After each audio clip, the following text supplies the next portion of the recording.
नाही बघा, महागाई तर खूप मोठ्या प्रमाणात वाढत चाललेली आहे. आज शेतकऱ्याच्या बाजूने बोलायचं झालं तर खतं महाग झाली.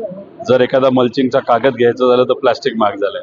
त्याच्याच बरोबर शहरी भागामध्ये नाही तर ग्रामीण भागामध्ये घर बांधायचा कोणी विचार केला, टीएमटी बार स्टील महाग झालेलं आहे. इतरही काही गोष्टी महाग झालेल्या आहेत. आणि आता ट्रान्सपोर्ट करायचं झालं तर डिझेल महाग झालंय, पेट्रोल महाग झालंय.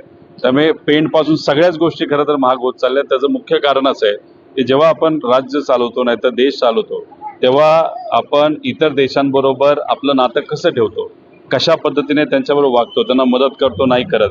त्यामुळे त्यांच्या अडचणीच्या काळामध्ये मदत केली तर ते आपल्याला अडचणीच्या काळामध्ये मदत करतात. आता छोटंसं उदाहरण सांगतो. इराणच्या बाबतीत काय झालं, अनेक वर्षांपासून इराणचं आणि आपलं चांगलं नातं होतं. इराण काय घेत होतं आपल्याकडनं, तर केळी घेत होतं, इतरही काही महत्वाचं साखर घेत होतं, इतर महत्वाच्या काही गोष्टी घेत होतं. आणि आपल्याला काय देत होतं, तर स्वस्त तेल देत होतं. स्वस्त तेल आपल्याला आल्यानंतर आपण त्याच्यातून पेट्रोल काढत होतो, डिझेल काढत होतो. आज काय परिस्थिती, जेव्हा इराणला मदत पाहिजे होते नाही तर पाठिंबा देण्याची त्यांची अपेक्षा होती, आपण अमेरिकेकडे बघितलं, इस्रायलकडे बघितलं आणि इराणला एकटं सोडलं. आणि आज आपल्याला तेल मिळाना. तर ही जी काय परिस्थिती आज आलेली आहे, त्याच्यामुळे आज असं वाटतं की आज सुद्धा काही लोकांना राशन जसं असतं तसं त्या पद्धतीने डिझेल मिळायला लागले.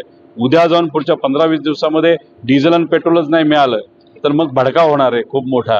त्यामुळे ह्याला जर जबाबदारी कोणा, कारण शेवटी आपण निवडून कोणाला देतो, तर सरकारला निवडून देतो. त्यामुळे पालतत्व कोणाचं असतं, लोकांना बघायचं, त्यांची काळजी सरकारचं असतं. आणि सरकारच त्या बाबतीत कमी पडत असेल तर सरकार किती बोललं, तुम्ही सोनं घेऊ नका, हे घेऊ नका, पूर्णपणे जबाबदारी सरकारची असते. त्यामुळे या अडचणीतून बाहेर काढण्याची जबाबदारी सुद्धा सरकारची आहे.